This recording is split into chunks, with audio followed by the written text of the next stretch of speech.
Hello all. Welcome to News in 360 Degree by Civils 360 IAS Academy.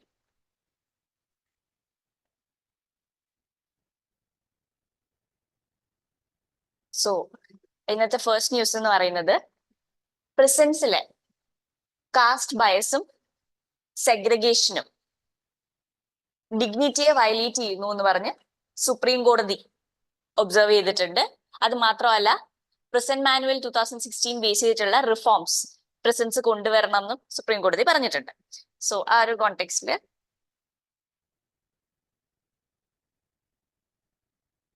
ഈ പ്രിസൺസിലെ cast എന്ന് പറയുന്നത് നമ്മളൊരു സൊസൈറ്റി പെർസ്പെക്റ്റീവിൽ നോക്കുമ്പോൾ modern forms of caste based occupational divisions ആയിട്ട് പറയാം. അതായത് പണ്ട് നമുക്കറിയാം കാസ്റ്റ് സിസ്റ്റത്തിന്റെ ബേസിൽ ഒക്യുപേഷണൽ ഡിവിഷൻസ് ഉണ്ടായിരുന്നു. ആ ഒരു പ്യൂരിറ്റി പൊല്യൂഷൻ ഡിവൈഡ് ഉണ്ടായിരുന്നു. എന്താ പറയാ, അൺടച്ചബിൾസ് ആയിട്ടുള്ള caste impure quote and quote impure vocations ആയിരുന്നു ചെയ്തിരുന്നത്. And quote and quote pure ആയിട്ടുള്ള വൊക്കേഷൻസ് കാസ്റ്റിന്റെ അപ്പർ സ്ട്രാറ്റയിൽ വരുന്നവർ ചെയ്തിരിക്കുന്ന രീതിക്ക് ഒരു ഡിവിഷൻ ഉണ്ടായിരുന്നു. ഇപ്പോ എങ്ങനെയാണ് ഈ കാസ്റ്റ് ബേസ് മോഡേൺ ഇൻസ്റ്റിറ്റ്യൂഷൻസിലേക്ക് പെർപെച്വേറ്റ് ആവുന്നതിന്റെ ഒരു എക്സാമ്പിൾ ആണ് ഈ caste in prisons. Caste based ആയിട്ടുള്ള ഒക്യുപേഷണൽ ഡിവൈഡ് പ്രിസൻസിന്റെ അകത്തുണ്ട് എന്നൊരു എന്താ പറയാ ഒരു എവിഡൻസ് ബേസ്ഡ് റിപ്പോർട്ട്സ് ഉണ്ട്. ഈ സ്കാവെഞ്ചിങ് കാസ്റ്റ് എന്നൊക്കെ പറഞ്ഞിട്ട് ഈ പ്രിസൻസിലെ സ്കാവെഞ്ചിങ് വർക്ക്സ് ഒക്കെ സോ കോൾഡ് സ്കാവെഞ്ചിങ് കാസ്റ്റിന് കൊടുക്കുകയും മറ്റ് എന്താ പറയാ ഒക്കുപേഷൻസ് കാസ്റ്റ് ബേസിസിൽ ഡിവൈഡ് ചെയ്യുകയും ചെയ്യുന്ന ഒരു ഫിനോമിന ഉണ്ട്. സോ കോർട്ട് പറഞ്ഞെന്ന് വെച്ചാല് ഒരു മോഡേൺ സ്റ്റേറ്റ് ആണ് ശരിക്കും എന്താണ് ഈ കാസ്റ്റ് ബയസ് എന്നൊക്കെ പ്രൊട്ടക്ട് ചെയ്യേണ്ടത്. പക്ഷെ മോഡേൺ സ്റ്റേറ്റ് തന്നെ ഈ പറയുന്ന caste system caste bias perpetuate ചെയ്യുമ്പോൾ it amounts to the highest form of inequality എന്നാണ് സുപ്രീം കോടതി ഒബ്സർവ് ചെയ്തിട്ടുള്ളത്. മാത്രമല്ല, ഒരു ഫണ്ടമെന്റൽ റൈറ്റ്സ് പെർസ്പെക്റ്റീവ് നോക്കുമ്പോൾ നമുക്കറിയാം article 14 to article 18 right to equality ആണ്. ഈ റൈറ്റ് ടു ഇക്വാലിറ്റിയുടെ ഒരു വയലേഷൻ ആണ് ഇതിലൂടെ സംഭവിക്കുന്നത്. നമ്മൾ ആർട്ടിക്കിൾസ് പറയാനാണെങ്കിൽ article 14 equality before law and equal protection of laws. Article 15 എന്താണ് സ്പെസിഫിക്കലി പ്രൊഹിബിഷൻ ഓഫ് ഡിസ്ക്രിമിനേഷൻ ആണ്. Prohibition of discrimination only on the grounds of race, caste, sex and place of birth. അതുകൂടാണ്ട് article 17 abolition of untouchability ആണ്. ഈ പറയുന്ന fundamental റൈറ്റ്സിന്റെ കൂടി violation ആണ് ഈ കാസ്റ്റ് പ്രസൻസിലെ കാസ്റ്റ് സിസ്റ്റം പെർപെച്വേറ്റ് ചെയ്യുന്നത് കൊണ്ട് സംഭവിക്കുന്നത്.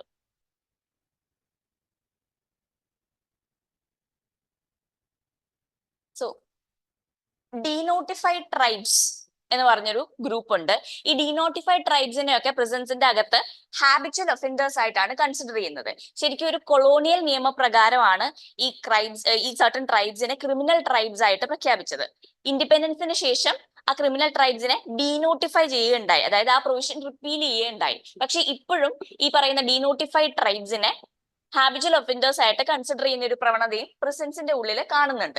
മാത്രമല്ല, വർക്ക് അസൈൻ ചെയ്തത് നേരത്തെ പറഞ്ഞ പോലെ കാസ്റ്റ് ഹൈറാർക്കിക്ക് അനുസരിച്ചിട്ടാണ്. ആൻഡ് കോർട്ട് പറഞ്ഞൊരു ഇമ്പോർട്ടന്റ് സ്റ്റേറ്റ്മെന്റ് എന്ന് പറഞ്ഞാൽ everyone is born equal. There cannot be any stigma attached to the existence, touch or presence of any person. So അത് മാത്രമല്ല, പ്രിസൺ മാനുവൽസും റൂൾസും സ്റ്റേറ്റ്സും യൂണിയൻ ടെറിട്ടറീസും 3 മാസത്തിനുള്ളിൽ റിഫോം ചെയ്യണമെന്നും കോടതി അഭിപ്രായപ്പെട്ടിട്ടുണ്ട്. അതുകൂടാണ്ട് caste columns and references to caste in prisoners registers should be removed. ഈ പ്രിസണേഴ്സിന്റെ caste അടയാളപ്പെടുത്തുന്ന caste columns prison registers remove ചെയ്യണമെന്നും കോർട്ട് പറഞ്ഞിട്ടുണ്ട്. ഇത് സിഗ്നിഫിക്കന്റ് ആയിട്ടുള്ള ഒരു ചേഞ്ച് ആണ്. പ്രിലിംസ് പെർസ്പെക്റ്റീവില് നമ്മൾ പ്രിസൻസിനെ പറ്റി ഈ പ്രിസൻസ് എന്ന് പറയുന്നത് ഏത് ലിസ്റ്റിൽ വരുന്ന സബ്ജക്റ്റ് ആണെന്നും ആരാണ് അതിന്റെ റൂൾസ് ഉണ്ടാക്കുന്നതെന്നും നമ്മൾ അറിഞ്ഞിരിക്കണം. ക്വസ്റ്റ്യൻസ് വന്നിട്ടുണ്ട്. ഇത് 2021 വന്ന ഒരു ക്വസ്റ്റ്യൻ ആണ്. With reference to India, consider the following statements. When a prisoner makes out a sufficient case, parole cannot be denied to such prisoner because it becomes a matter of his or her right. Second statement, state governments have their own prisoners release on parole rules. Which of the following statements given above are correct എന്നാണ് ചോദിച്ചിരിക്കുന്നത്. So parole is not a matter of right. Parole ഒരു right ആയിട്ടല്ല. So first statement തെറ്റാണ്. Second statement, state governments have their own prisoners release on parole rules. ശരിയാണ്. So B ആണ് ഇതിന്റെ answer. പിന്നെ ഇത് 2023 വന്ന ക്വസ്റ്റ്യൻ ആണ്. 2 സ്റ്റേറ്റ്മെന്റ് തന്നിട്ട് ഏതൊക്കെയാണ് with respect to the following statements correct ആണെന്നാണ് question. So in India Prisons are managed by state governments with their own rules and regulations for day-to-day administration of prisons. First statement adana. Second statement, in India, prisons are governed by the Prisons Act 1894, which expressly kept the subject of prisons in the control of provincial governments. So, the answer is A. Both statement 1 and statement 2 are correct, and statement 1 is the correct explanation for statement 1. ഇന്ത്യയിലെ precedence ഗവൺ ചെയ്യുന്നത് ഈ act തന്നെയാണ്. അത് provincial government വെച്ചു, അത് തന്നെ നമ്മൾ post independence continue ചെയ്ത് പോയി. സോ പ്രസിഡൻസ് എന്ന് പറയുന്നത് സ്റ്റേറ്റ് ഗവൺമെന്റ്സ് ആണ് മാനേജ് ചെയ്യുന്നത്. ഡീനോട്ടിഫൈഡ് ട്രൈബ്സിനെ പറ്റിയിട്ട് എന്താണ് ഡീനോട്ടിഫൈഡ് ട്രൈബ്സ്? ഈ DNT ഡീനോട്ടിഫൈഡ് ട്രൈബ്സിനെ നമ്മൾ ഷോർട്ടായിട്ട് DNT എന്ന് പറയും.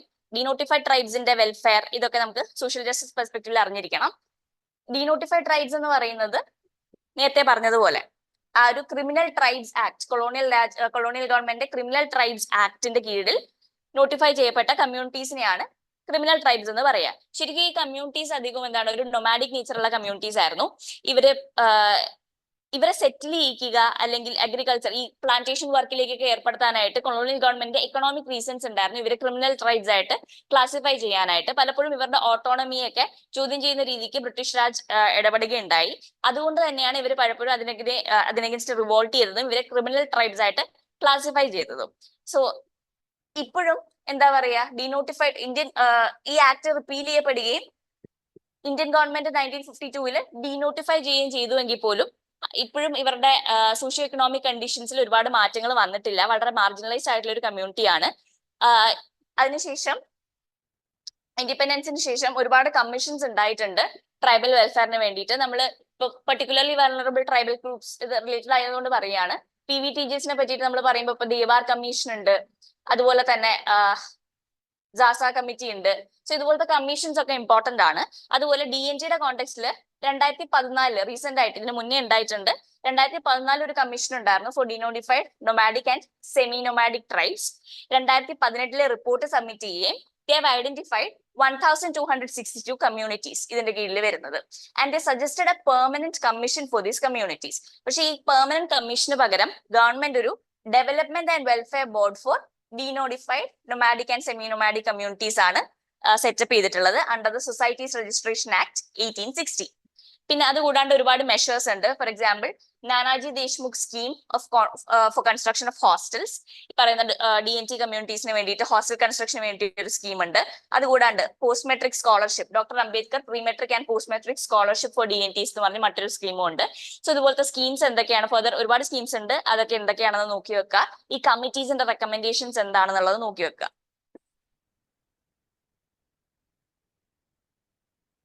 പിന്നെ ഒരു ഇന്റേൺഷിപ്പ് സ്കീം ലോഞ്ച് ചെയ്തിട്ടുണ്ട് government, which is called the prime minister's internship scheme in top companies. So ഇതിപ്പോ പൈലറ്റ് ഫേസിലാണ്, അതായത് ഇനിഷ്യൽ ലോഞ്ചിങ് ഫേസിലാണ്. ഇതൊരു എന്താ പറയാ ഒരു പ്രോട്ടോടൈപ്പ് പോലെ ലോഞ്ച് ചെയ്തിട്ടുണ്ട്. സക്സസ്ഫുൾ ആവുകയാണെങ്കിൽ ഇനിയും ഫർദർ റോൾ ഔട്ട്സ് ഉണ്ടാകും. സോ ഈ സ്കീമിന്റെ പ്രധാന എയിം എന്ന് പറയുന്നത് ജോബിലെ മാർക്കറ്റ് സ്കിൽ ഗ്യാപ്പ് ബ്രിഡ്ജ് ചെയ്യുക എന്നുള്ളതാണ്. അതായത് ഇപ്പോ എംപ്ലോയ്മെന്റ് സീക്ക് ചെയ്യുന്ന യൂത്ത് ഉണ്ടാവും, പക്ഷെ പലപ്പോഴും ഈ ടോപ്പ് കമ്പനീസിന്റെ റിക്വയർമെന്റ്സുമായിട്ട് അവരുടെ സ്കിൽസ് മാച്ച് ചെയ്യണം എന്നില്ല. സോ ഈ ഇന്റേൺഷിപ്സിലൂടെ ആ പറയുന്ന ഒരു skill gap, job skill gap bridge ചെയ്യുക എന്നുള്ളതാണ് ഈ പറയുന്ന ഇന്റേൺഷിപ്പ് സ്കീമിന്റെ പ്രധാന ഉദ്ദേശം. നോഡൽ മിനിസ്ട്രി, ഈ സ്കീമിന്റെ മിനിസ്ട്രി എന്ന് പറയുന്നത് മിനിസ്ട്രി ഓഫ് കോർപ്പറേറ്റ് അഫയേഴ്സ് ആണ്.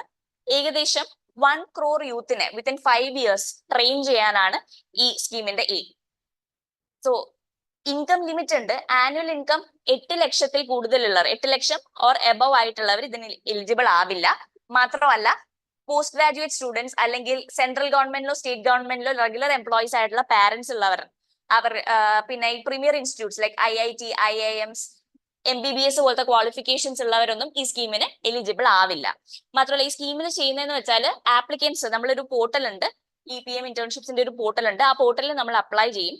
അപ്ലൈ ചെയ്ത് കഴിയുമ്പോൾ ആർട്ടിഫിഷ്യൽ ഇന്റലിജൻസ് ഉപയോഗിച്ച് ഈ കമ്പനീസിന്റെ ഡിമാൻഡ്സിനെയും നമ്മുടെ ആപ്ലിക്കേഷൻ ബേസ് ചെയ്തിട്ടുള്ള ഡേറ്റയും വെച്ച് മാച്ച് ചെയ്തിട്ട് കമ്പനീസിന് വേണ്ടിയിട്ട് ഒരു ലിസ്റ്റ് ഓഫ് കാൻഡിഡേറ്റ്സിനെ ഷോർട്ട് ലിസ്റ്റ് ചെയ്ത് കൊടുക്കും. ആൻഡ് കമ്പനീസ് ചൂസ് ചെയ്യും ഇന്റേൺസിനെ. സോ അങ്ങനെയാണ് ഈ സ്കീം ഉദ്ദേശിച്ചിരിക്കുന്നത്. ഇതിപ്പോ പ്രൈമറി ഫേസിലാണ്. സോ ഇങ്ങനെ ഒരു സ്കീം ഉണ്ട് എന്നുള്ളത് മനസ്സിലാക്കുക യൂത്തിന്റെ എംപ്ലോയ്മെന്റിന് വേണ്ടിയിട്ട്. മാത്രമല്ല 21 to 24 years ആണ് ഈ പറയുന്ന ഫസ്റ്റ് ഫേസിലെ ടാർഗറ്റ് ഗ്രൂപ്പ്. അടുത്തത് ഇലക്ഷൻ കമ്മീഷൻ ഓഫ് ഇന്ത്യനെ പറ്റിയിട്ട് റിലേറ്റഡ് ആയിട്ട് രണ്ട് ആർട്ടിക്കിൾസ് ഉണ്ട്. എഡിറ്റോറിയൽ പേജിലും ഒന്ന് ഒപ്പീനിയൻ പേജിലും ആണ്. അപ്പൊ ഈ എഡിറ്റോറിയൽ പേജിൽ വന്ന ആർട്ടിക്കിൾ എന്ന് പറഞ്ഞാൽ അതിന്റെ ഒരു കോണ്ടെക്സ്റ്റ് പറയുമ്പോൾ ഇപ്പൊ മഹാരാഷ്ട്രയില് ശരത് പവാറിന്റെ NCP കോർട്ടിൽ പോയിട്ടുണ്ട്. നേരത്തെ എന്താ സംഭവിച്ചത്? ശരത് പവാറിന്റെ നെഫ്യൂ ആയ അജിത് പവാർ സ്പ്ലിറ്റ് ചെയ്ത് പോയായിരുന്നു NCPന്ന് BJPയെ ജോയിൻ ചെയ്യാനായിട്ട്. അപ്പോ അവർക്ക് ഇലക്ഷൻ കമ്മീഷൻ ഓഫ് ഇന്ത്യ NCPയുടെ ഒറിജിനൽ സിമ്പൽ ആയ ക്ലോക്ക് അലോട്ട് ചെയ്തിട്ടുണ്ടായി. ആ ഡിസിഷനെ ചലഞ്ച് ചെയ്തുകൊണ്ട് ഇപ്പൊ ശരത് പവാർ അപ്കമിങ് ഇലക്ഷൻസ് വരാണല്ലോ, ശരത് പവാർ കോർട്ടിൽ പോയിട്ടുണ്ട്. സോ അതിന്റെ കോണ്ടെക്സ്റ്റില് ഈ ഇലക്ഷൻ സിമ്പിൾസ് അലോട്ട് ചെയ്യുന്നത് ECI ആണ്. അത് പറഞ്ഞിട്ട് ഒരു ആർട്ടിക്കിൾ ഉണ്ട്, എങ്ങനെയായിരിക്കണം ഇമ്പാർഷ്യൽ ആയിട്ട് വേണം ECI അലോട്ട് ചെയ്യാന്നുള്ള രീതിക്ക്. പിന്നെ ഒരു കോൺവെർസേഷൻ ഉണ്ട്, internal democracy. Election commission of India political പാർട്ടീസിനുള്ളിൽ ഇന്റേണൽ ഡെമോക്രസി എൻഷുർ ചെയ്യണമോ വേണ്ടയോ എന്തൊക്കെയാണെന്നുള്ള രീതിക്കും ഒരു ആർട്ടിക്കിൾ ഉണ്ട്. ഇത് 2016 GS2 മെയിൻസിന് വന്ന ഒരു ക്വസ്റ്റ്യൻ ആണ്. The Indian party system is passing through a phase of transition which looks to be full of contradiction and paradoxes. So ഈ ഒരു കോണ്ടെക്സ്റ്റ് നമുക്ക് ഒരു കോൺട്രഡിക്ഷൻ ആയിട്ട് പറയാവുന്നതാണ് ശരിക്കും ഈ ഇന്റേണൽ ഡെമോക്രസി ഇല്ലായ്മ. അതായത് ഒരു ഡെമോക്രാറ്റിക് സിസ്റ്റത്തിൽ വർക്ക് ചെയ്യുന്ന പൊളിറ്റിക്കൽ പാർട്ടീസിൽ ഇന്റേണൽ ഡെമോക്രസി ഇല്ല എന്നുള്ളത് ഒരു കോൺട്രഡിക്ഷനും പാരഡോക്സ് എന്നുള്ള രീതിക്ക് നമുക്ക് പറയാവുന്നതാണ്. സോ ഈ ഒരു മോഡലിൽ മെയിൻസ് പെർസ്പെക്റ്റീവിൽ നമ്മൾ അറിഞ്ഞിരിക്കണം ഈ പൊളിറ്റിക്കൽ പാർട്ടീസ്, അതിന്റെ ഇഷ്യൂസ്. സോ ഇലക്ഷൻ കമ്മീഷന്റെ ബേസിക്സ് പറഞ്ഞാല് it's a constitutional body. Article 324 പ്രകാരം നിലവിൽ വന്ന ഒരു കോൺസ്റ്റിറ്റ്യൂഷണൽ ബോഡിയാണ് election commission of India. Election commission of ഇന്ത്യയുടെ പ്രധാന ജോലി എന്ന് പറയുന്നത് superintendence, direction and control of the entire process of elections to parliament and legislature of every state. പാർലമെന്റും സ്റ്റേറ്റ് ലെജിസ്ലേച്ചറിലേക്കുള്ള ഇലക്ഷൻസ്, അത് കൂടാണ്ട് elections to the offices of president and vice president of India. ശ്രദ്ധിക്കുക, പാർലമെന്റും സ്റ്റേറ്റ് ലെജിസ്ലേച്ചറും മാത്രമാണ് election commission of India നടത്തുന്നത്. അതുകൂടാണ്ട് local body elections, നമ്മുടെ പഞ്ചായത്തിലേക്കും കോർപ്പറേഷനിലേക്കും ഉള്ള elections നടത്തുന്നതിന് മറ്റൊരു constitutional body state election commissions ഉണ്ട്.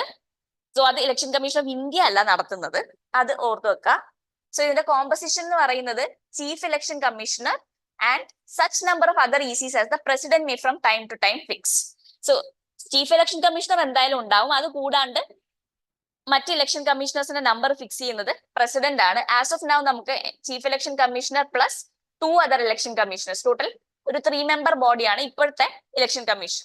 ഇതിനു മുന്നേ ഈ 3 പേരാക്കുന്നതിന് മുന്നേ ഒരു ചീഫ് ഇലക്ഷൻ കമ്മീഷണർ മാത്രമേ ഉണ്ടായിരുന്നുള്ളൂ. പക്ഷേ വർക്ക് ലോഡ് ഒക്കെ ഇൻക്രീസ് ചെയ്യുന്നു, മാനേജ് ചെയ്യാനുള്ള ബുദ്ധിമുട്ടുകൾ കാരണമാണ് പിന്നീട് ഒരു 3 മെമ്പർ ബോഡിയാക്കി മാറ്റിയത്.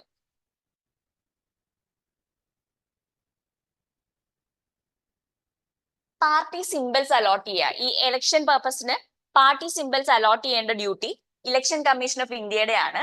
സോ ഈ റെസ്പോൺസിബിലിറ്റി ECIക്ക് കൊടുക്കുന്നത് is under election symbols reservation and allotment order 1968. ഇത് പ്രകാരമാണ് ഇത് ഇലക്ഷൻ കമ്മീഷൻ ഓഫ് ഇന്ത്യയുടെ പാർട്ടി സിംബൽസ് അലോട്ട് ചെയ്യുന്നത് ഇലക്ഷൻ കമ്മീഷൻ ഓഫ് ഇന്ത്യയുടെ റെസ്പോൺസിബിലിറ്റി ആവുന്നത്. സോ നമുക്കറിയാം പാർട്ടീസ് എന്ന് പറയുന്നത് പൊതുവെ എന്താണ്, രണ്ട് രീതിക്കുണ്ട്. രജിസ്റ്റേർഡ് ആയിട്ടുള്ള പാർട്ടീസ് എന്ന് പറയുന്നത് രണ്ടുണ്ട്. ഒന്ന് റെക്കഗ്നൈസ്ഡ് പാർട്ടീസും അൺറെക്കഗ്നൈസ്ഡ് പാർട്ടീസും. റെക്കഗ്നൈസ്ഡ് പാർട്ടി എന്ന് പറഞ്ഞാൽ either be a national party or a state party. അപ്പൊ ഈ നാഷണൽ പാർട്ടി സ്റ്റേറ്റ് പാർട്ടി ആയിട്ട് റെക്കഗ്നൈസ് ചെയ്യാനുള്ള ക്രൈറ്റീരിയ ഒക്കെ നമ്മൾ ഡീറ്റെയിൽ ആയിട്ട് പോളിറ്റിയിൽ പഠിക്കുന്നതാണ്. ക്ലാരിഫൈ ചെയ്യണം എന്നുള്ളവർക്ക് ലക്ഷ്മികാന്തിലെ പൊളിറ്റിക്കൽ പാർട്ടീസ് ചാപ്റ്റർ നോക്കാവുന്നതാണ്, എന്തൊക്കെയാണ് ആ ക്രൈറ്റീരിയ എന്നുള്ളത്. സോ ആരുടെയോ മൈക്ക് ഓൺ ആണ്, ഓഫ് ചെയ്യാം. അപ്പൊ symbols can either be reserved, meaning they are exclusive to a recognized political party. ഈ recognized political party, അതായത് ഒരു നാഷണൽ പാർട്ടിക്കോ സ്റ്റേറ്റ് പാർട്ടിക്കോ ഈ പറയുന്ന ഇലക്ഷൻ സിംബൽസ് റിസർവ്ഡ് ആയിരിക്കും. ഇപ്പൊ നമുക്കറിയാം CPIM ഒരു recognized പാർട്ടിയാണ്, നാഷണൽ പാർട്ടിയാണ്. CPIMന്റെ സിംബൽ എന്താണ്? അരിവാൾ ചുറ്റിക നക്ഷത്രമാണ്.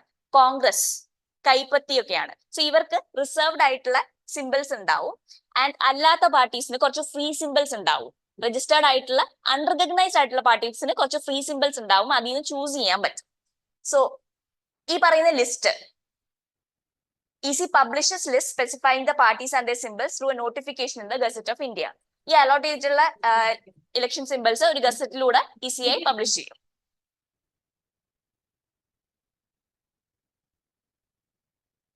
ഇപ്പൊ സംഭവിച്ചതുപോലൊരു സിമ്പിൾ ഡിസ്പ്യൂട്ട്, അതായത് ഒരു പാർട്ടി സ്പ്ലിറ്റ് ചെയ്യുമ്പോൾ ഒരു സിമ്പിൾ ഡിസ്പ്യൂട്ട് സംഭവിച്ചാൽ എന്തൊക്കെയാണ് ചെയ്യുന്നത്.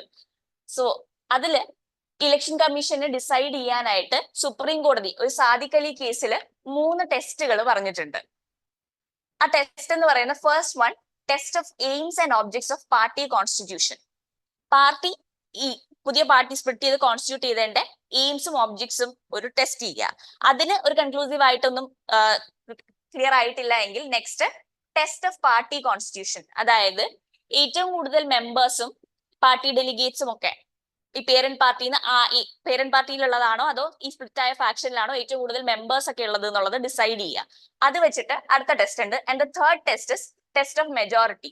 ഈ ടെസ്റ്റ് ഓഫ് മെജോറിറ്റി നടത്തുന്നത് ശരിക്കും ഇലക്ടഡ് MPസും MLAസും ഒക്കെ ഏത് പാർട്ടിയിൽ ഏത് ഫാക്ഷനിലാണ് കൂടുതൽ ഉള്ളതെന്ന് നോക്കിയിട്ടാണ്. ഇത് മൂന്നും വെച്ചിട്ടാണ് ഈ ഒരു പാർട്ടിയിൽ നിന്ന് സ്പ്ലിറ്റ് ആയി പോയാൽ ഈ പേരന്റ് പാർട്ടിക്കാണോ സിമ്പൽ അലോട്ട് ചെയ്യേണ്ടത് അതോ ഈ സ്പ്ലിറ്റ് ചെയ്ത പുതിയ ഫാക്ഷൻ ആണോ ന്യൂ പാർട്ടിക്കാണോ അലോട്ട് ചെയ്യേണ്ടത് എന്നുള്ളത് ECI തീരുമാനിക്കുന്നത്. അപ്പൊ ഇതിലിപ്പോ സംഭവിച്ചിരിക്കുന്നത് വെച്ചാൽ നമ്മുടെ ഈ മഹാരാഷ്ട്ര കേസിൽ എടുത്താൽ ഈ 2 ടെസ്റ്റും ഇൻകൺക്ലൂസീവ് ആയിരുന്നുവെന്നും അതുകൊണ്ട് ടെസ്റ്റ് ഓഫ് മെജോറിറ്റി പ്രകാരം ഈ പുതിയ അജിത് പവാറിന്റെ ഫാക്ഷൻ ആണ് ഈ പറയുന്ന ഒറിജിനൽ പാർട്ടി സിമ്പിൾ അലോട്ട് ചെയ്യേണ്ടതെന്ന് പറഞ്ഞിട്ടാണ് ECI കൊടുത്തിട്ടുണ്ടായിരുന്നത്. പക്ഷെ അതിനെ ചലഞ്ച് ചെയ്തുകൊണ്ടാണ് ശരത് പവാർ പോയിട്ടുള്ളത്. കാരണം റീസെന്റ് ഇലക്ഷനിന് 8 സീറ്റോളം ശരത് പവാറിന്റെ NCPക്ക് കിട്ടുകയും പുതിയതായി സ്പ്ലിറ്റ് ആയി പോയ അജിത് പവാറിന്റെ NCPക്ക് ആകെ 1 സീറ്റ് മാത്രമേ കിട്ടിയിട്ടുള്ളൂ.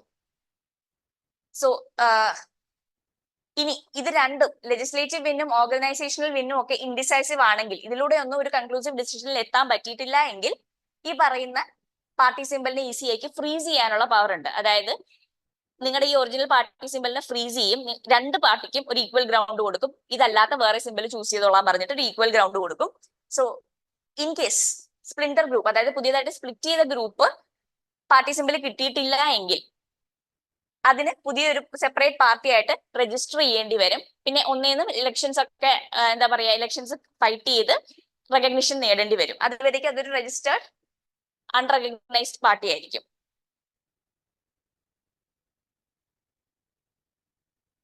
പിന്നെ അടുത്തത് ഈ പൊളിറ്റിക്കൽ പാർട്ടീസിനുള്ള ഇന്റേണൽ ഡെമോക്രസി എൻഷുർ ചെയ്യുന്നതിൽ ECIയുടെ റോള്. ഇത് നമ്മളൊരു മെയിൻസ് പെർസ്പെക്റ്റീവ് അണ്ടർസ്റ്റാൻഡ് ചെയ്യണം. സോ ഇൻ ഫേവർ ആർഗ്യുമെന്റ്സ് എന്ന് പറയുന്ന ഒന്ന്, grass roots level political participation ensure ചെയ്യും. അതായത് ഇന്റേണൽ ഡെമോക്രസി ഉണ്ടെങ്കിൽ എന്താണ് കുറച്ചുകൂടി ഇപ്പൊ നമുക്കറിയാം ഈ യൂത്ത് ഒക്കെ പൊളിറ്റിക്കൽ പാർട്ടിസിപ്പേഷൻ പലപ്പോഴും പിന്നോട്ട് പോകുന്നത് പ്രത്യേകിച്ച് കാര്യമില്ല, കാര്യങ്ങൾ കൺട്രോൾ ചെയ്യുന്നതിന് ഒരു പവർ ഗ്രൂപ്പ് ഉണ്ട്, ഒരു ഡെമോക്രസി ഇല്ല എന്ന് പറഞ്ഞിട്ടാണ്. സോ ആ ഒരു ആറ്റിറ്റ്യൂഡ് മാറിയിട്ട് grass roots level political participation ensure ചെയ്യും. മാത്രമല്ല ECI ഒരു ക്രെഡിബിൾ കോൺസ്റ്റിറ്റ്യൂഷണൽ ബോഡിയാണ്. സോ ECI റെഗുലേറ്റ് ചെയ്യുമ്പോൾ അവിടെ ഒരു എന്താ പറയാ പൊളിറ്റിക്കൽ പാർട്ടീസിനെ റെഗുലേറ്റ് ചെയ്യുന്നതിൽ ഒരു ക്രെഡിബിലിറ്റി ഉണ്ട്. സോ അതും കുറച്ചുകൂടി ഈ പറയുന്ന grass roots level political participation ഒക്കെ കൂട്ടാൻ സഹായിക്കും. മാത്രമല്ല പൊളിറ്റിക്കൽ പാർട്ടീസിനുള്ളിൽ റെപ്രസെന്റേഷൻ കൂട്ടാനും സഹായിക്കും. ഇപ്പം അതിപ്പോ ജെൻഡറിന്റെ കാര്യത്തിലുള്ള റെപ്രസെന്റേഷൻ ആണെങ്കിലും എന്താ പറയാ കാസ്റ്റ് ക്ലാസ് ബേസിസിലുള്ള റെപ്രസെന്റേഷൻ ആണെങ്കിലും ഇന്റേണൽ ഡെമോക്രസി ഉറപ്പാക്കിയാൽ ഓട്ടോമാറ്റിക്കലി റെപ്രസെന്റേഷനും കൂടും. മാത്രമല്ല undemocratic political practices like dynasty politics ഇതൊക്കെ റിമൂവ് ചെയ്യാനും ECIക്ക് സഹായിക്കാൻ പറ്റും. പിന്നെ ECI എന്തുകൊണ്ട് ഇങ്ങനെ റെഗുലേറ്റ് ചെയ്തുകൂടാ എന്ന് പറയുന്നതിൽ അതിൽ പ്രധാനമായിട്ട് പറയുന്നത് വെച്ചാൽ ECI ഒരു കോൺസ്റ്റിറ്റ്യൂഷണൽ ബോഡിയാണ്, ഒരു ഇംപാർഷ്യൽ ബോഡിയാണ്, ഒരു പൊളിറ്റിക്കൽ ബോഡിയാണ്. അതുകൊണ്ട് തന്നെ 2002 ഒരു SC റൂളിംഗ് ഉണ്ട് that ECI cannot go into political processes and anything which is part of political process per se. അതായത് പൊളിറ്റിക്കൽ പ്രോസസ്സിന്റെ ഉള്ളിലേക്ക് ECI കടക്കാൻ പാടില്ല. സോ അതുകൊണ്ട് തന്നെ ECIക്ക് ഈ പറയുന്ന പൊളിറ്റിക്കൽ പാർട്ടീസിന്റെ ഇന്റേണൽ ഡെമോക്രസിയിൽ ഒരു അഭിപ്രായം പറയാനുള്ള അവകാശമില്ല. Next limited core mandate of EC. Constitution പ്രകാരം ഇലക്ഷൻ കമ്മീഷൻ ഓഫ് ഇന്ത്യക്കുള്ള കോർ മാൻഡേറ്റ് എന്ന് പറയുന്നത് is to conduct elections for നമ്മൾ നേരത്തെ പറഞ്ഞ പോലെ പാർലമെന്റിലേക്കും സ്റ്റേറ്റ് ലെജിസ്ലേറ്ററിലേക്കും പ്രസിഡന്റിന്റെ ഓഫീസ്, വൈസ് പ്രസിഡന്റിന്റെ ഓഫീസ് ഇത്രയിലേക്ക് ഇലക്ഷൻസ് കണ്ടക്ട് ചെയ്യാനാണ് കോർ മാൻഡേറ്റ് പറയുന്നത്. അതുകൂടാണ്ട് ആർട്ടിക്കിൾ 103 പ്രകാരം the advice on the disqualification have to maintain the electoral rolls. അതുകൂടാണ്ട് MPസിന്റെ ഡിസ്ക്വാളിഫിക്കേഷനിൽ അവർക്ക് അഡ്വൈസ് ചെയ്യാൻ പറ്റും. സോ ഇത്രയൊക്കെയാണ് ഇവരുടെ കോർ മാൻഡേറ്റ്. ഇതിന്റെ അപ്പുറം ഒരു മാൻഡേറ്റിലേക്ക് ECI കടക്കാൻ പാടില്ല. അത് മറ്റൊരു ആർഗ്യുമെന്റ് ആണ്. മാത്രമല്ല ECIക്ക് ഓൾറെഡി ഇത്രയും ചുമതലകൾ ഉണ്ട്. ആൻഡ് ഇലക്ഷൻ കണ്ടക്ട് ചെയ്യാന്നൊക്കെ പറയുന്നത് ഒരു വലിയൊരു പ്രോസസ് ആണ്. സോ ഇങ്ങനെയും കൂടി പൊളിറ്റിക്കൽ പാർട്ടീസിന്റെ റെഗുലേഷനിലേക്ക് ഇന്റേണൽ ഡെമോക്രസി കൂടി റെഗുലേറ്റ് ചെയ്യുന്ന രീതിക്ക് ഒരു ഡ്യൂട്ടി കൂടി അഡീഷണൽ ഡ്യൂട്ടി കൊടുത്താൽ there is a possibility of overburdening the ECI. ഇങ്ങനെയും ഒരു അഭിപ്രായമുണ്ട്. മാത്രമല്ല പീപ്പിൾ, സോവറിൻ ഇലക്ട്രേറ്റ് എന്ന് പറയുന്നത് ജനങ്ങളാണെന്നും ജനങ്ങൾ തീരുമാനിക്കട്ടെ, ജനങ്ങളാണ് തീരുമാനിക്കേണ്ടത്. അതായത് ഇന്റേണൽ ഡെമോക്രസി ഇല്ലാത്ത ഒരു പാർട്ടി ചൂസ് ചെയ്യണമോ വേണ്ടയോ എന്ന് ജനങ്ങൾ തീരുമാനിക്കണമെന്നും അത് ജനങ്ങളിലേക്ക് വിട്ടുകൊടുക്കണം. അതുകൊണ്ട് ECI പോലത്തെ ഒരു ബോഡി ഇടപെടേണ്ട കാര്യമില്ല എന്നും ഒരു അഭിപ്രായമുണ്ട്.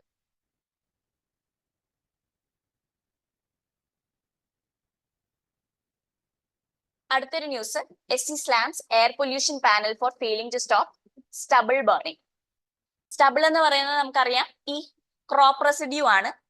ഈ ഫാമിംഗ്, ഈ പ്രോസസ്സ് കഴിഞ്ഞ് ഹാർവെസ്റ്റ് ഒക്കെ എടുത്തു കഴിയുമ്പോൾ ബാക്കി വരുന്ന ക്രോപ്പ് റെസിഡ്യൂ ആണ് സ്റ്റബിൾ. ഈ സ്റ്റബിൾ പലപ്പോഴും ഫാമേഴ്സ് ബേൺ ചെയ്ത് കളയാറുണ്ട് മറ്റ് വൈബിൾ ഓൾട്ടർനേറ്റീവ്സ് ഇല്ലാത്ത പക്ഷം. ഈ സ്റ്റബിൾ ബേണിംഗ് എയർ പൊല്യൂഷന് കാരണമാകാറുണ്ട്. പ്രത്യേകിച്ച് ഇത് ഭയങ്കര ഒരു എയർ പൊല്യൂഷന്റെ കോസ് ആവുന്നത്, വിന്റർ പൊല്യൂഷന്റെ ഒക്കെ കോസ് ആവുന്നത് നമ്മുടെ capital Delhi, national capital region, Delhi NCR റീജിയണിലൊക്കെ ഈ സ്റ്റബിൾ ബേണിംഗ് കാരണം സ്മോഗും വിന്റർ പൊല്യൂഷൻ കൂടാറും ഒക്കെ ഉണ്ട്. സോ സുപ്രീം കോർട്ട് ഒരു എയർ പൊല്യൂഷൻ പാനലിനെ സുപ്രീം കോർട്ട് ക്രിട്ടിസൈസ് ചെയ്തിട്ടുണ്ട് സ്റ്റബിൾ ബേണിംഗ് തടയുന്നതിൽ ലിമിറ്റേഷൻസ് കണ്ടിട്ട്. എൻവയോൺമെന്റൽ പ്രൊട്ടക്ഷൻ ആക്ട് പ്രകാരം സ്റ്റബിൾ ബേണിംഗിനെതിരെ പീനൽ പ്രൊവിഷൻസ് ഉണ്ട്, അതായത് ശിക്ഷ കിട്ടുന്ന രീതിക്കുള്ള പ്രൊവിഷൻസ് ഉണ്ട്. പഞ്ചാബ് ആൻഡ് ഹരിയാന ഗവൺമെന്റിനെ കൂടി സുപ്രീം കോർട്ട് ക്രിട്ടിസൈസ് ചെയ്തിട്ടുണ്ട്. കാരണം സ്റ്റബിൾ ബേണിംഗ് നടത്തിയ ഫാമേഴ്സിന് വളരെ നോമിനൽ ആയിട്ടുള്ള ഒരു കോമ്പൻസേഷൻ മാത്രമേ ഈ സ്റ്റേറ്റ് ഈടാക്കിയിട്ടുള്ളൂ. അത് ഒരു ഡിറ്ററൻസ് എഫക്ട് അത്ര ക്രിയേറ്റ് ചെയ്യുന്നില്ല എന്ന് കണ്ടിട്ടാണ് സുപ്രീം കോർട്ട് ക്രിട്ടിസൈസ് ചെയ്തിട്ടുള്ളത്. ഈ ഡൽഹി NCRലെ പൊല്യൂഷൻ ഹാൻഡിൽ ചെയ്യാനായിട്ട് ഒരു commission for air quality management ഉണ്ട്. ഇതൊരു സ്റ്റാറ്റ്യൂട്ടറി ബോഡിയാണ്. 2021 air quality management national capital region and adjoining areas act. Statutory body എന്ന് പറയുമ്പോൾ ഒരു സ്റ്റാറ്റ്യൂട്ട് പ്രകാരം, ഒരു നിയമപ്രകാരം നിലവിൽ വന്ന ഒരു ബോഡിയാണിത്, commission for air quality management in national capital region. അപ്പൊ ഈ ബോഡി ഇതിന്റെ ഡ്യൂട്ടീസ് നേരെ നടത്തുന്നില്ല എന്ന് പറഞ്ഞിട്ടും കുറച്ചു ദിവസം മുന്നേ ന്യൂസിൽ ഉണ്ടായിരുന്നു, ഇതിന് മുന്നേ ന്യൂസിലുണ്ടായിരുന്നു ഇതേ സംഭവം. അതായത് SC ക്രിട്ടിസൈസ് ചെയ്തിട്ടുണ്ടായി. അപ്പോ ഇതിന്റെ ഡ്യൂട്ടി എന്ന് പറയുന്നത് Delhi NCR and adjoining areas including Punjab, Haryana, Uttar Pradesh and Rajasthan, ഈ ഏരിയാസിൽ എയർ പൊല്യൂഷൻ കൺട്രോൾ ചെയ്യുന്നതാണ് ഇതിന്റെ പ്രധാന മാൻഡേറ്റ്. അപ്പൊ ഈ സ്റ്റബിൾ ബേണിംഗ് ഒക്കെ കൺട്രോൾ ചെയ്യാനും ഈ ബോഡിക്ക് ഒരു മാൻഡേറ്റ് ഉണ്ട്. പിന്നെ ഇൻ പ്രോസസ് ആയിട്ടുള്ള ഒരു ജുഡീഷ്യൽ സംഭവമാണ് marital relations must be exempt from state എന്ന് സെൻട്രൽ, നമ്മുടെ യൂണിയൻ ഗവൺമെന്റ് കോടതിയിൽ പറഞ്ഞിട്ടുണ്ട്. കുറച്ച് പബ്ലിക് ഇൻട്രസ്റ്റ് ലിറ്റിഗേഷൻസിന്റെ പുറത്ത് ഇപ്പൊ ഒരു വാദം നടന്നുകൊണ്ടിരിക്കുകയാണ്. അതായത് മാരിറ്റൽ റേപ്പിനെ ക്രിമിനലൈസ് ചെയ്യണമെന്ന് പറഞ്ഞുകൊണ്ട്. മാരിറ്റൽ റേപ്പ് ഇതുവരേക്കും ഒരു റെക്കഗ്നൈസ്ഡ് ക്രൈം അല്ല ഇന്ത്യൻ ലോയുടെ കീഴിൽ. അപ്പൊ ഈ PIL പെറ്റീഷൻസ് സീക്ക് ചെയ്യുന്നതെന്ന് വെച്ചാൽ സെക്ഷൻ 375 IPCയിൽ ഒരു എക്സെപ്ഷൻ പറഞ്ഞിട്ടുണ്ട്. അതായത് 15 വയസ്സിൽ മുകളിലാണ് ഭാര്യ എങ്കിൽ ആ ഭാര്യയുമായിട്ട് ഭർത്താവിന് ഉണ്ടാവുന്ന സെക്ഷൽ ഇന്റർകോഴ്സിനെ റേപ്പിന്റെ പരിധിയിൽ കൊണ്ടുവരാൻ പറ്റില്ല, even if it is not consensual എന്നുള്ള രീതിക്ക് ഒരു എക്സംഷൻ കൊടുക്കുന്നുണ്ട്. അപ്പൊ ആ എക്സംഷൻ സ്ട്രൈക്ക് ഡൗൺ ചെയ്യണമെന്നും മാരിറ്റൽ റേപ്പിനെ റേപ്പിന്റെ പരിധിയിൽ കൊണ്ടുവരണം എന്നും ചോദിച്ചിട്ടുള്ള പബ്ലിക് ഇൻട്രസ്റ്റ് ലിറ്റിഗേഷൻസിന്റെ പുറത്താണ് യൂണിയൻ പറഞ്ഞിട്ടുള്ളത്. അതായത് ഈ നോൺ കൺസെൻഷ്വൽ ആയിട്ടുള്ള sexual acts of A husband with his own wife, അത് നമുക്ക് റേപ്പ് എന്നൊരു ടേമിന്റെ പരിധിയിൽ കൊണ്ടുവന്നാൽ മാരേജ് എന്നൊരു ഇൻസ്റ്റിറ്റ്യൂഷനെ അത് സീരിയസ്ലി ഡിസ്റ്റർബ് ചെയ്യുമെന്നാണ് യൂണിയൻ ഗവൺമെന്റ് പറഞ്ഞിട്ടുള്ളത്. അതായത് അത് impact conjugal relationship and lead to serious disturbances in the institution of marriage. അതായത് ഈ പറയുന്ന, അതായത് non consensual relation between husband and wife, അതിനെ റേപ്പ് എന്ന പരിധിയിൽ കൊണ്ടുവരാണ്ട് മറ്റേതെങ്കിലും പീനൽ പ്രൊവിഷൻസ് വെച്ച് വേണം ഡീൽ ചെയ്യാനാണ് യൂണിയൻ പറഞ്ഞിട്ടുള്ളത്. റേപ്പിന്റെ പരിധിയിൽ കൊണ്ടുവരിക യൂണിയന്റെ അഭിപ്രായത്തിൽ excessively harsh and therefore disproportionate, ഇങ്ങനെയാണ് യൂണിയൻ പറഞ്ഞിട്ടുള്ളത്. ഇതിപ്പോഴും സുപ്രീം കോടതി വിധി നമ്മൾ കാത്തിരിക്കുകയാണ്. Let's hope for a very progressive argument where women's body autonomy and integrity is protected. അങ്ങനെ ഒരു പ്രോഗ്രസീവ് ആർഗ്യുമെന്റ് നമുക്ക് ഹോപ്പ് ചെയ്യാം, ഒരു വേർഡിക്റ്റ് നമുക്ക് ഹോപ്പ് ചെയ്യാം. സോ ഇത് ഇമ്പോർട്ടന്റ് ആവുന്നത് GS1 പെർസ്പെക്റ്റീവില് മാരേജ് എന്നൊരു ഇൻസ്റ്റിറ്റ്യൂഷൻ, അതിലെ ഇഷ്യൂസ് ഒക്കെ GS1 പെർസ്പെക്റ്റീവിൽ ചോദിച്ചിട്ടുണ്ട്. മാരേജ് എന്താ പറയാ, സീക്രാലിറ്റി ഓഫ് മാരേജ് ഒരു സീക്രട്ട് ഇൻസ്റ്റിറ്റ്യൂഷൻ ആണോ അല്ലയോ എന്നുള്ള ഇന്ത്യൻ കോണ്ടെക്സ്റ്റിലൊക്കെ ക്വസ്റ്റ്യൻസ് വന്നിട്ടുണ്ട്. അപ്പൊ സൊസൈറ്റി പെർസ്പെക്റ്റീവില് അറിഞ്ഞിരിക്കുക. ഒരു institution of marriage, institution of family. ഇതിനു മുന്നേ ഈ മാരിറ്റൽ റേപ്പിന്റെ വിഷയമൊക്കെ പാർലമെന്റിൽ റേസ് ചെയ്തിട്ടുള്ള, അപ്പോൾ അന്നത്തെ മിനിസ്റ്ററുടെ റിപ്ലൈയും ഇതേ ടൂണിൽ തന്നെയായിരുന്നു. അതായത് മാരിറ്റൽ റേപ്പിനെ ക്രിമിനലൈസ് ചെയ്താൽ അത് ഫാമിലി എന്നുള്ള ഇൻസ്റ്റിറ്റ്യൂഷനെ തകർക്കുന്ന രീതിക്കായിരിക്കും എന്നുള്ളത്. സോ ഈ ഡെവലപ്മെന്റ്സ് ന്യൂസിൽ വരുമ്പോൾ നോക്കുക.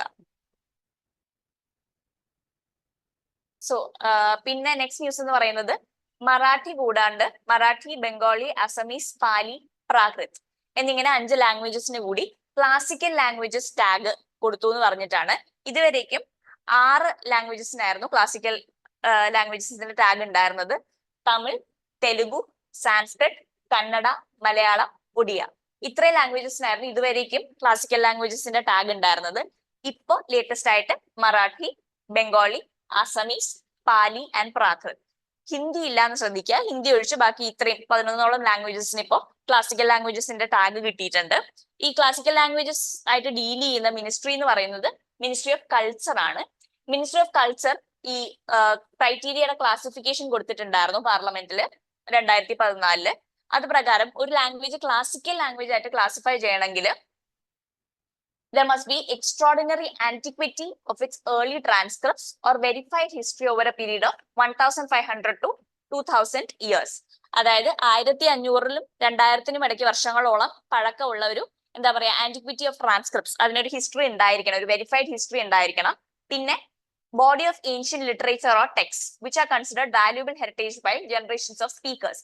ഒരു വെരിഫൈഡ് ഏൻഷ്യന്റ് ലിറ്ററേച്ചർ, ഒരു കോർപ്പസ് ഓഫ് ലിറ്ററേച്ചറും ടെക്സ്റ്റും ഉണ്ടായിരിക്കണം. അത് ജനറേഷൻസ് ഓഫ് സ്പീക്കേഴ്സ് വാല്യൂബിൾ ആയിട്ട് കൺസിഡർ ചെയ്യുന്ന ഒരു ഹെറിറ്റേജ് പോലത്തെ ഒരു ലിറ്ററേച്ചർ ഉണ്ടായിരിക്കണം. അതുകൂടാണ്ട് ഈ ലിറ്റററി ട്രഡിഷൻ ഒറിജിനലും യുണീക്കുമായിരിക്കണം, ബോറോഡ് ആവാൻ പാടില്ല.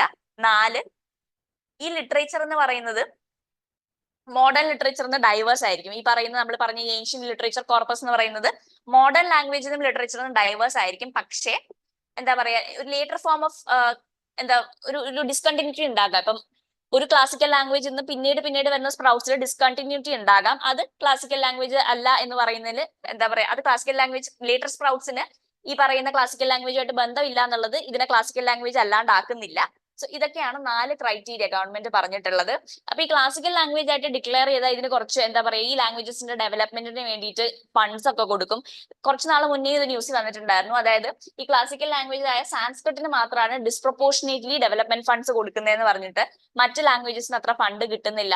മാത്രമല്ല ഈ ലാംഗ്വേജസിലെ ലിറ്ററേച്ചറിനെ ഒക്കെ പ്രോത്സാഹിപ്പിക്കാനായിട്ട് ഗവൺമെന്റ് അവാർഡ്സ് ഒക്കെ കൊടുക്കും. സോ അതൊക്കെയാണ് ക്ലാസിക്കൽ ലാംഗ്വേജ് ടാഗ് കിട്ടിയാലുള്ള ബെനിഫിറ്റ്സ്. അത്രയേ ഉള്ളൂ ഇന്നത്തെ ന്യൂസ്. Thank you.